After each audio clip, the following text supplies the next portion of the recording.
1 கொரிந்தியர் 6:19 உங்கள் சரீரமானது நீங்கள் தேவனாலே பெற்றும் உங்களில் தங்கியும் இருக்கிற பரிசுத்த ஆவியினுடைய ஆலயமாய் இருக்கிறதென்றும் நீங்கள் உங்களுடையவர்கள் அல்லவென்றும் அறியீர்களா?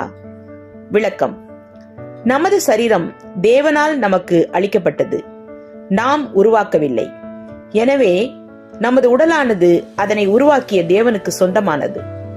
இந்த சரீரமாகிய ஆலயத்தை கெடுப்பதற்கு நமக்கு எவ்வளவேனும் உரிமை இல்லை.